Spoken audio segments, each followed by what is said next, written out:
Welcome to Jeremy Pryor's podcast, or what I like to call Jeremy Pryor Unfiltered. I'm his daughter and producer, Kelsey Gall, and we are excited to bring you seasons of content all the way from Tolkien to theology, from business to family. If you like to contemplate deep philosophical ideas across a wide range of topics, you've come to the right place.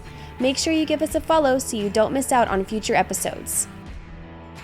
All right, guys, back with my friend Chris Kuehl. Chris, thanks for coming on the podcast with me today. Yep, good to see you, Jeremy. So yeah, we were just joking about this. I tap Chris when I want to talk about a topic that nobody wants to touch with a 10-foot pole. But hey, we got to talk about these things, guys. Yeah.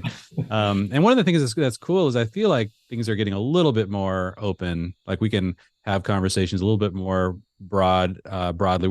Chris and I are gonna have kind of talk around this topic of how sexual orientation came to define who we truly are. This is like one of the most crazy phenomenons that this has occurred, and that we identify this deeply with this one small specific aspect of our identities or our personality or our proclivities.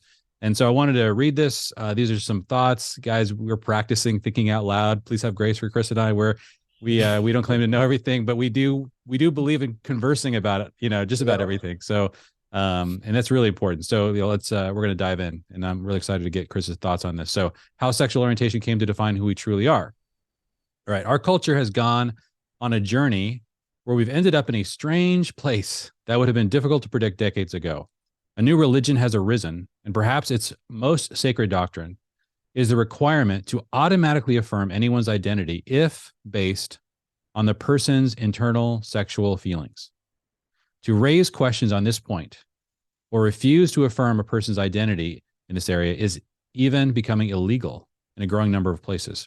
As I've tried to wrap my head around how we got here, I found it helpful to lay out the steps in this journey and consider alternative paths we could have taken.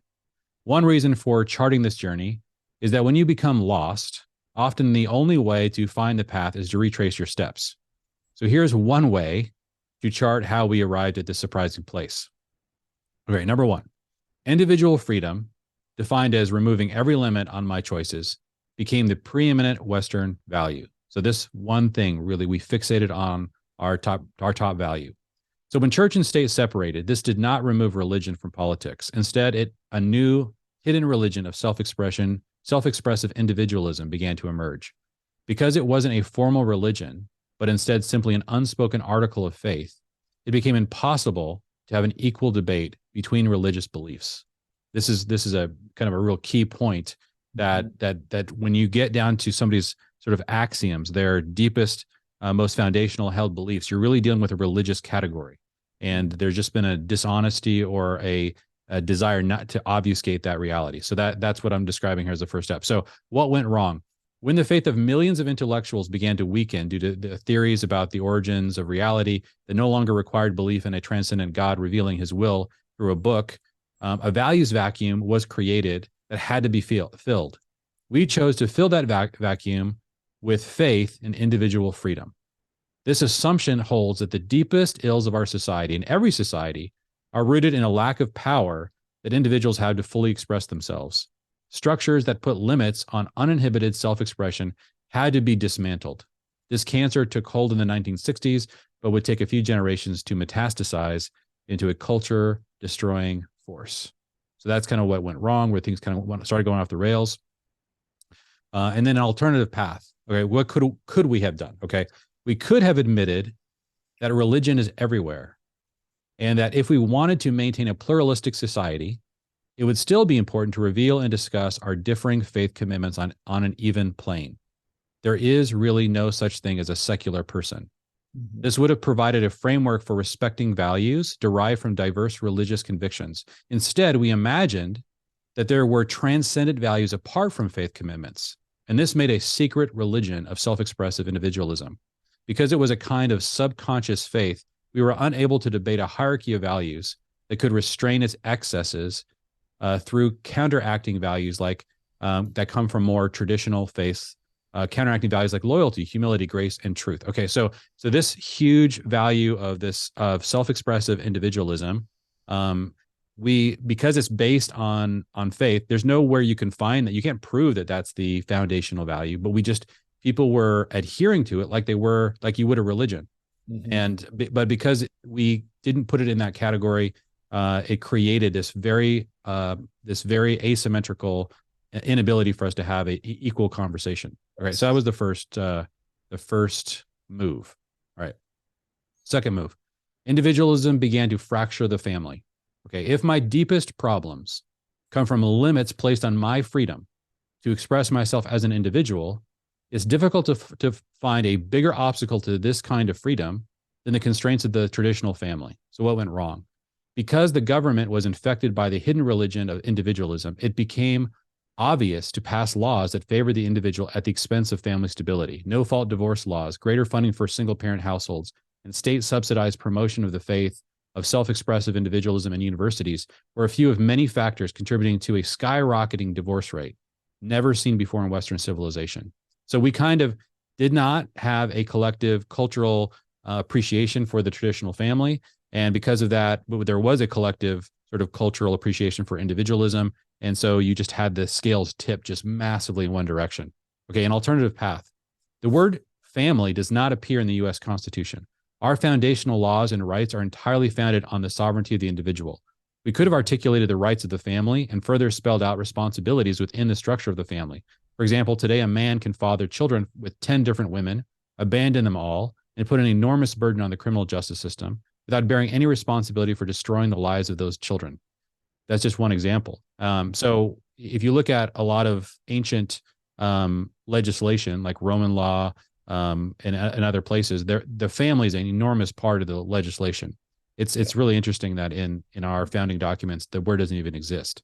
And so I think that's another thing that just kind of tilted us so strong in that direction. Number 3, families no longer provided the grounding for identity. For thousands of years, our earliest experience of identity was in multi-generational families. Our most basic words like dad, mom, son, daughter, sister, and brother provided a baseline for knowing who we were. We can build from these identities and add to our self-knowledge, but if we ever became confused, we could at least start back at these foundational family identities. What went wrong? Now that more than 50% of the individuals in society came from a family that was abusive, fractured, or weakened by parents putting their individual pursuits above the families they were supposed to be leading, these families were like hollow shells that now lacked the stability and clarity to provide a grounding for the identity of the next generation. We had to find a new way to define who we are. Messages like, quote, you can be anything you want to be, or who do you want to be when you grow up, made parents feel like they were doing their kids a favor by not imposing a family identity on their children, by providing a kind of blank slate when it came to identity, maximizing their child's individual freedom. Isn't this the best thing we could ever do for kids, right? So no, that's a really destructive thing to do to a child. So what's an alternative path? We could have lifted up the beauty and importance of the father and the mother as crucial to the psychological health of children. Instead, we told women that they should abandon their children to pursue their core identity outside of the home, the same way that men had been doing. Men and women began to be celebrated as great individuals if they experienced success in the workplace, even if their success included leaving a trail of suffering children in their wake as they pursued their individual dreams. So you had moms and dads abandoning sort of this core structure of the family, hollowing it out, and of course, creating enormous suffering for children. But that just kind of spins all of us into this state of very vulnerable individuals looking for an identity. So that's the third move. The fourth move, individuals without an identity. So you've got this whole population of people that no longer have a place for grounding their identity, no roots, began searching for a new source of identity. Individuals without an identity began searching for a new source of identity. So children still have to discover who they are. For thousands of years, it was understood that identity is something those outside of you see in you. But because the family was too weak to provide these identities, children found their identities in peer groups, usually at school. Youth subcultures began to emerge as kids would find their identity by, quote, fitting in to whichever group where they felt the most belonged. So what went wrong? Children giving identities to other children is a dangerous and destructive trend. Most of these subcultures were entirely detached from any adult providing wisdom and guidance, and parents had no way of knowing when they sent their kids to school who they would become based on which subculture of kids provided them with enough belonging to give them the power to bestow upon their child this other alternative identity. So what could we have done? An alternative path. Okay, here we are beginning to reach a point of no return. The only alternative path at this point is to go back a step and encourage both fathers and mothers to put the family at the center of their identities so that their children can do the same. A son or daughter can only experience their sonship or daughterhood to the extent that a father or mother is embracing their fatherhood or their motherhood. So the core problem in this fourth step here is that you really need the father and mother to not be hollowing at the family. The child cannot root their identity in the family if the father and mother refuse to allow their identities to be rooted in the family. And so this really creates this point of no return. So that was the fourth step. Now the fifth step, where do you go from here culturally? Well, we began to look for an entirely internal source for identity. That's what happened next. We can't find it in the family. We got to find it inside. Okay, so when you allow others to tell you who you are, this gives them far too much power and can still get in the way of your freedom as an individual. So many in society began to search for a way to anchor our lack of identity in something entirely internal. Perhaps inside ourselves, we can find who we truly are. This is when the religion of individualism gave birth to the cult of authenticity. Okay, so what went wrong? Once the only place you can search to find out who you are is within you, you become identified by anything that mysteriously and spontaneously arises from your emotions or your intuition. Something is going to come out from inside of you. Feelings become preeminent. Now, what's an alternative path? The faith that whatever naturally arises from within you is who you really are requires the belief that what naturally arises from within you is good. What if there exists evil within the human heart? The belief in even a small amount of darkness within would then require us to go back to relying on others to correct us and help us discover the parts of us that are good and the parts of us that aren't. Community is required, but community, like the family, gives power to an unstoppable group of outsiders. And so the faith in our innate internal purity must be total. So in order for us to root our identity in something that's spontaneously arising from within, it requires an additional doctrine of faith that the human is essentially good, and the things that naturally and spontaneously arise from within us are also good. Okay, so that's where we were in step 5. So what happened next? Well, step 6 is sexual desires feel completely authentic because they arise spontaneously. What feelings are more automatic and authentic than sexual feelings? They act on you when you least expect it. They are almost impossible to control. Therefore, they must be telling us who we really are. Okay, what went wrong? It must be said that it's strange to assume sexual feelings tell me my deepest identity. The fact that I'm a being with automatic sexual desires is one small element of what makes up the human person. Why aren't my relationships, or the good I do in the world, or the thoughts that I think, or the ideas I believe, why aren't those on equal footing, or even better grounding for my identity? But as we pointed out, these are not arising automatically from within. So now, as I search for a way to be maximally free as an individual, I become a slave to my sexual feelings.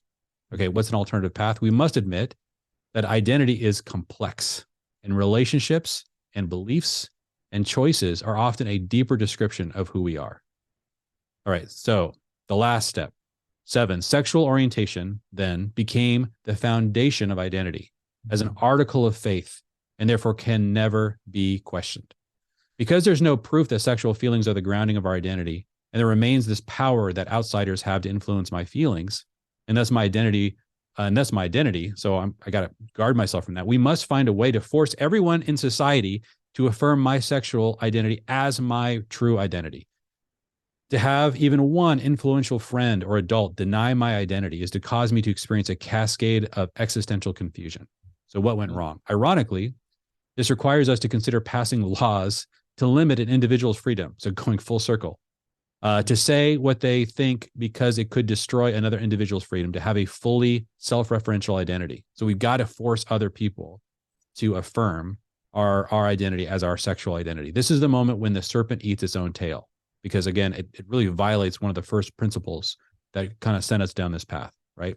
So this will likely create an endless stalemate between those who find speech a more foundational individual right versus a self-created identity as an individual right. And really, that's the war that's happening right now in our culture, in kind of the non-religious, the seemingly secular part of the culture, where there's a fight going on between people who are really trying to decide which is more foundational, the right to self-expression or free speech, and the right to be affirmed in this pathway of identity. So what's an alternative path? Well, free speech must be defended if we have any hope to begin going back up this chain of consequences. But clearly, individuals can't exist without some solid ground for identity. So while we champion free speech, we also must rebuild strong families, right? Remember how this cascade happened. Only through demonstrating the psychological health that the family alone can provide children can we maintain a signpost to a lost and confused culture that points the way back to sanity. All right, that was a lot. Thanks for listening to all that, Chris. I know you've already read that, but No, yeah, good. I'll turn it over to you. I'm curious, any part of that really kind of stood out to you, and how do you? Yeah, process? well, I mean, you did a really good job of hitting foundations on things. I think an opening comment for me would be, I actually have found that with a lot of my gay friends, I don't feel like they actually push their identity as much as I feel like culture pushes it, tells them that it should be the most important thing, and if someone doesn't affirm that, so I want to just kind of like say that for Yeah, more just like, I think that this is not always even people that are in this movement as much as it is culture saying, like, kind of putting this on them and saying, this is your identity, this is the only thing that matters. describe to me why you think that happened. Like, what is it? What's the? I agree with you. I've found the same thing is true. So why is the culture pushing this if there's Well, so I many think individuals? so. That's a great question. I think that part of this, I would say that one of the starts of this came through the sexual revolution in the 60s and 70s. I think a lot of things came loose, if you will, at that point. Yeah. It just happened that the issue that we're talking about today was further downstream. So it wasn't as easy to make a priority with what was happening then. It was easier to take on the patriarchy, to, take on the nuclear family, to free yourself from any sexual restraint. And so, 30 years later, we have what we have now. 40 years later, 50 years. To your point, yeah. So there were so many strong families there in the 60s. Yes. And by strong, I just mean the identities that people had back then were so rooted in terms of the mothers and fathers and some number of the children, that the power of the sexual revolution could not sort of just push culture in this direction until decades later. That's right. It took on a different, it came in through a different doorway, I guess we could say, but now it's gotten to this point. So, I think that I don't know why things do that. And when I say, actually, I think I do, which we'll talk about in a second, but I feel like what we're talking about are these kind of like viral cultural moments, right? That happen, and it just seems to hit the music and the television and the media and everything. And all of a sudden you just feel like you're like, wow, there's all this messaging. Like, we weren't even thinking about this like last month, and now I can't escape the message anywhere, So I don't know if it feels somehow like these things are in lockstep, and I don't exactly know how that works at that level, but it feels like, when I have one-on-one conversations with my friends who are gay, there's none of this like, hey, if you don't, there's room for us to like see things differently without taking, huge offense or swipes at each other, So I feel like it's happening at this other level. And I think what you said early on in this was really good. I think that, Western liberalism, its kind of core tenet is that you can't ever say one thing is better than another. That's like the one thing you cannot do, And so we have our hands tied to some degree in this conversation because, the thing that we champion the most is this idea that every idea is equal. So I think that's one of the things that we have to reevaluate. And I think that, if we do that, where do we go from there? Like, what foundation do you build on? And I think that a great one would be the family. Like, okay, we don't even need to put God or spirituality, even though I think that those are pillars to his kingdom. Yeah. But let's just say we do this on the family. What do we do for a culture that wants to have strong families? What if we say that that's the highest value? I think we need to start taking conversations like that more seriously. And I think we can talk about it in one of two ways. One is on a cultural level. And then the second is more on political is not exactly the right word, although it is to some degree, because a good example of this is if you look at the on-ramp to should you get an abortion or should you do adoption, all of the ease and the wind to your back is on the abortion route. Everything that it just pushes you in the direction. And those are all laws that have been made to try to put people into a position where that's the easier decision to make, right? And so why I say politically is like, I think that there are ways that we could politically change our laws that really promote and Right. solidify the family, and there's all sorts of things that we could talk about. So I guess, from your perspective, we could talk about this at a cultural or a political level, and I'd be interested to know which one is more Man, interesting to yeah. you. I think it's hard for people to understand how much policy and legislation does have this incredibly powerful effect. To your Yes. point, it's like the government can make very small changes to tax law, and incentives can flip overnight, and cascade effects can happen across the culture. People that have studied this are just shocked at the power that the government really does have. So I think that's a hidden element. I would say the cultural one is probably stronger and maybe a little bit more upstream from the political one. I agree. And I think that most politicians won't do things until they feel like the culture will absorb it, or they kind of have an open door to do that. So, an interesting thing to talk about in the last 30 or 40 years, I think, is just the idea of social contagion, and we can talk a little bit more in depth about that, but that's essentially the spread of something via culture, and so it would be interesting to do a study on like what happened from like radio or newspaper to radio to a single box television in a home, all the way to smartphones where we're constantly being influenced and spoken to, and all the stuff that's basically going on with our kids right now. I think that there's a book that I think is really fascinating that talks about, have you ever heard of anything called mimetic desire? Oh yeah, like Rene Girard. Rene Girard and Yeah. Peter Thiel wrote his Zero to Yep. One. Yep. He became an investor in Facebook because of this idea. He believed in this idea so strongly. Yeah. Practically speaking, what the idea says, is that essentially what we desire is mimetic or imitative. Yes. It's not intrinsic. Okay. Right. So if we can get that idea, like what we desire, and this is not just about sexuality, right? This is like, should I want that truck? Should I want that adventure? Right. How do you think you get almost 1 billion girls on the universe or on the planet doing the same TikTok dance? That's right. That's That crazy. that is, I mean, it's mimetic. It's Yes. absolutely mimetic desire, Right. And so, another way of saying this is that we learn what to want, Right. like From we are watching each basically, other. yes, and seeing what's promoted and what's accepted, and like, so there's a huge part of all of this when we're talking about, let's just say kids under the age of 20 or 18, wherever it is that you're not totally like locked into how you're going to live your life at this point. Everything that we're doing right now is promoting ideas that I would say are religious ideas, even though we're not calling them that. We're talking, they're all things.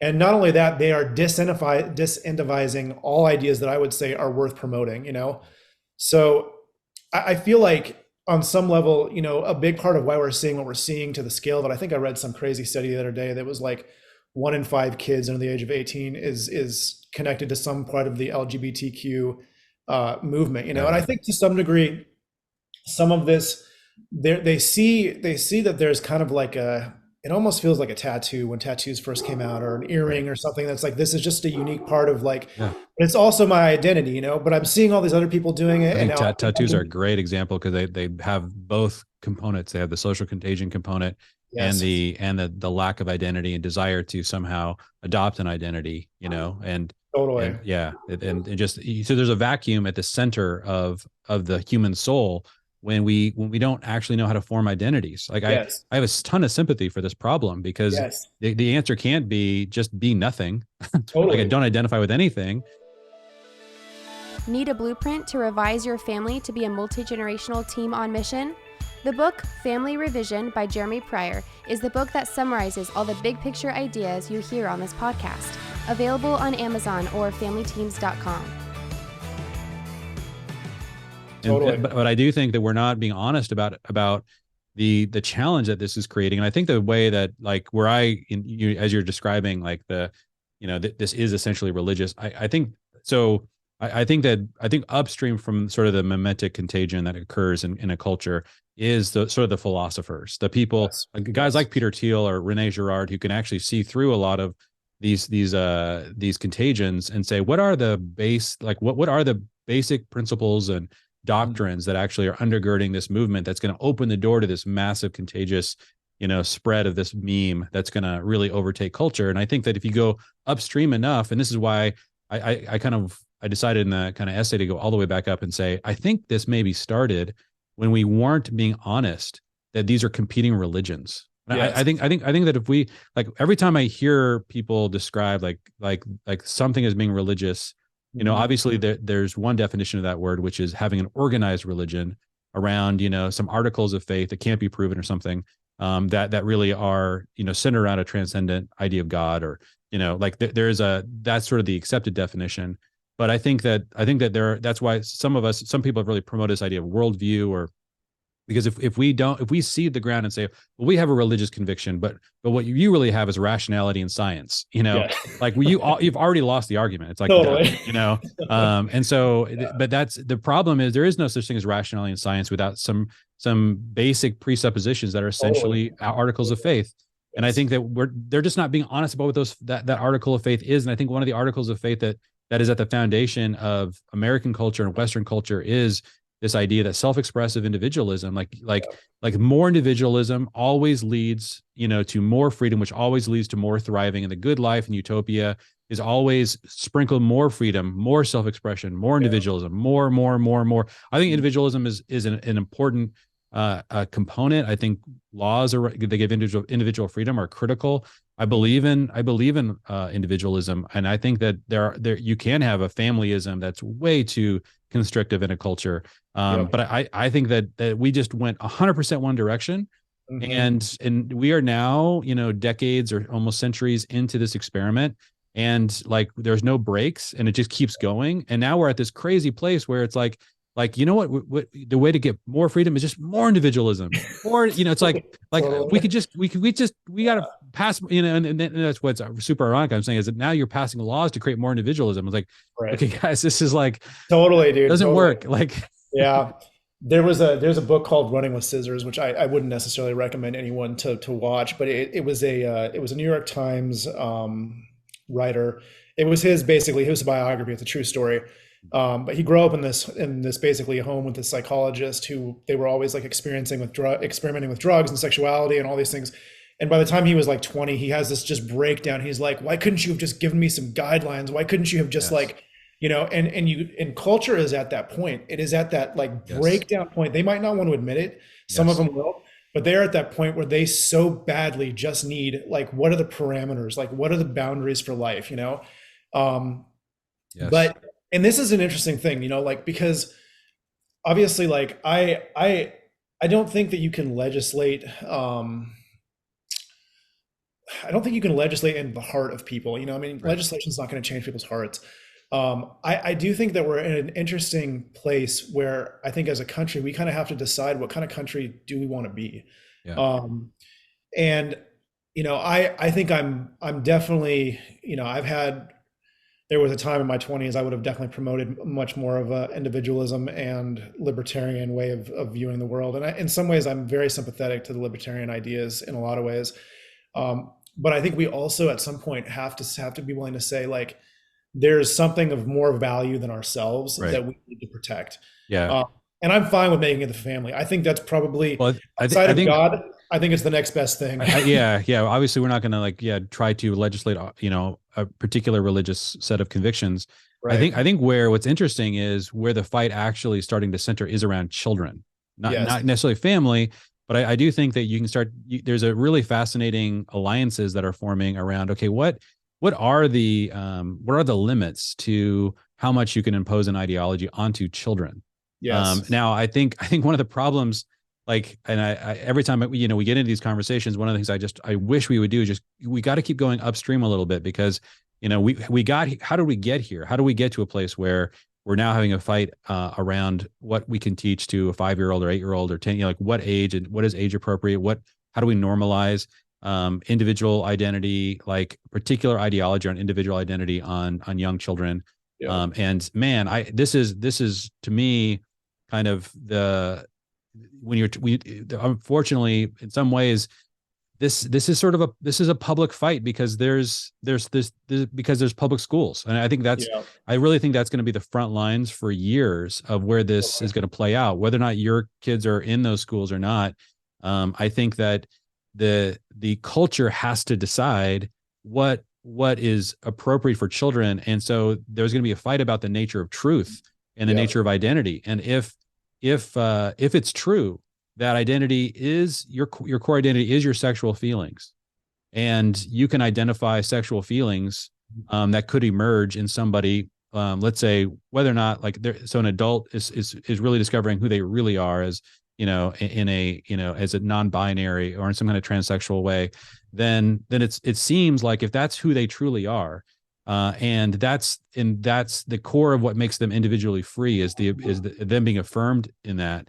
The argument's pretty strong to teach that to a five-year-old, Yes, right? totally. Totally. So like this, it's important to admit, like there's a rational basis for why this is happening.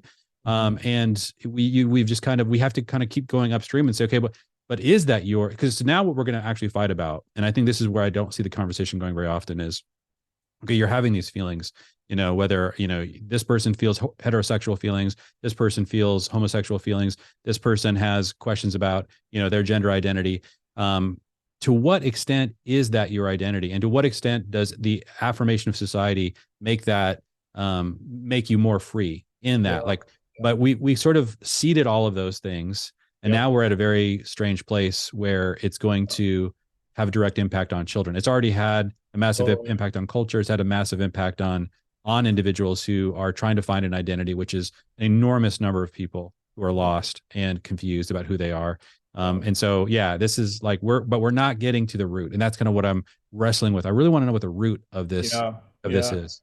Well, I think here's something that I don't know if you cede any kind of like moral territory and you take that off the table. I just don't know how you necessarily win this fight, or at least this has to be revealed to you somehow. Yes. And I think that in some ways what we can fight for, like when I talk about when I even think about what does a nation of value stand for, let's not even call it a Christian nation, because I'm not at all promoting the idea of forced religion on people.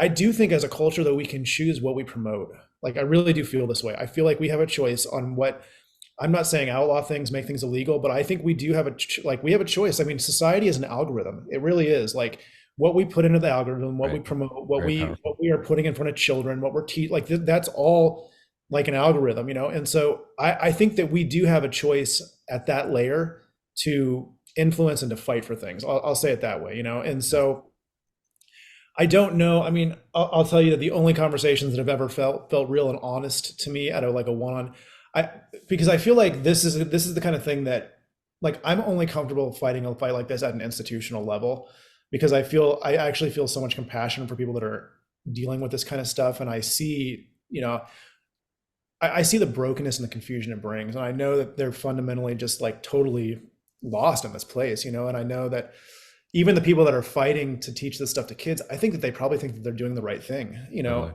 that's, they believe, I think, I don't, even though they're portrayed, especially in the religious right as sinister, I don't actually see it that way. I think that I think that most of them really do feel like they're trying to give kids the best values that they can, But my experience in one-on-one conversations, the only breakthrough I've ever seen is through some kind of interaction with the Lord on it, and that's something that reveals something to their heart in a real way. And but I do think that we can fight at an institutional level, at a culture level. I really do feel strongly in this idea that tax laws incentivizing more children, things like strengthening the family. There's all sorts of things that you can do. I feel that politically would be the right decision to make if we want to survive as a nation. Yeah, I think that so. And as you kind of look through this chain of reasons I was kind of teasing out, really the second step, individualism began to fracture the family.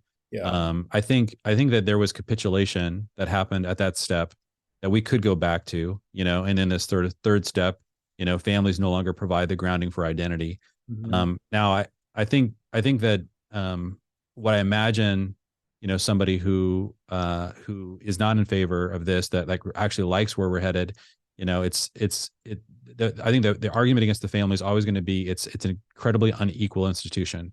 What do you do with the fact that more than 50% of people, at least today, are probably going to be growing up in some kind of a fractured family? And then of the 50% that aren't in a fractured family, at least half of those are not actively attempting to provide a grounding identity. They're not telling those children who they are. They're not talking about the family stories. They're not attempting to pass on the faith of the family, the traditional faith of the family, in any kind of really intentional way.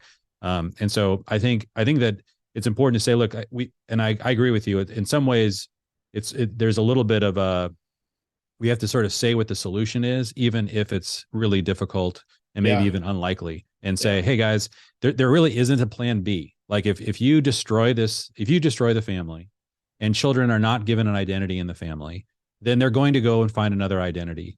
And even if it's not sexual orientation that's going to provide that identity, or gender identities, it's going to be something else that's going to be just as arbitrary and somewhat sinister, and going to, in terms of it could result in a power play or a confusion that is going to really damage that individual. And so if we admit that, look, identities are not things that arise spontaneously from within.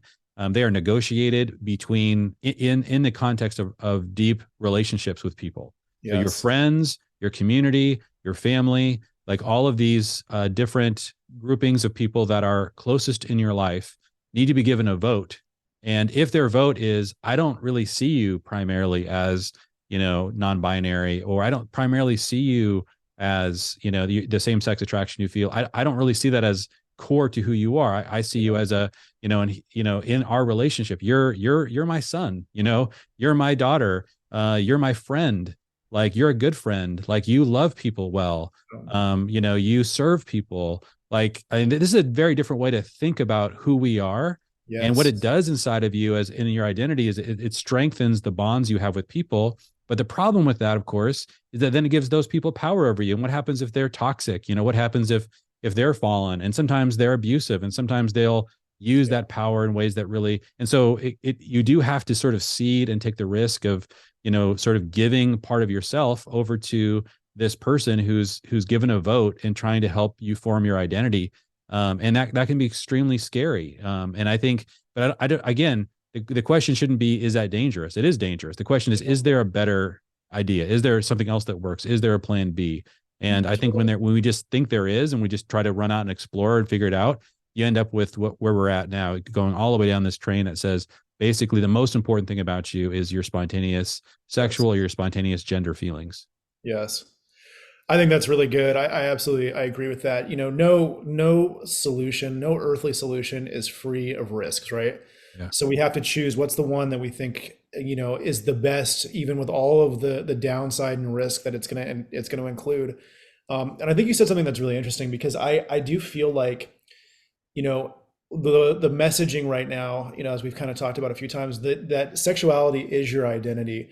If you can get someone to think outside of that, actually, and you can encourage other parts of their life, like, no, you're actually amazing in business, you're an amazing thinker, you're super creative, all these other things, so that they don't feel like the only thing that they have to hold on to, because that's not only is it a lie, but what that does to someone's mind is think that if I lose this, then I lose everything. Right.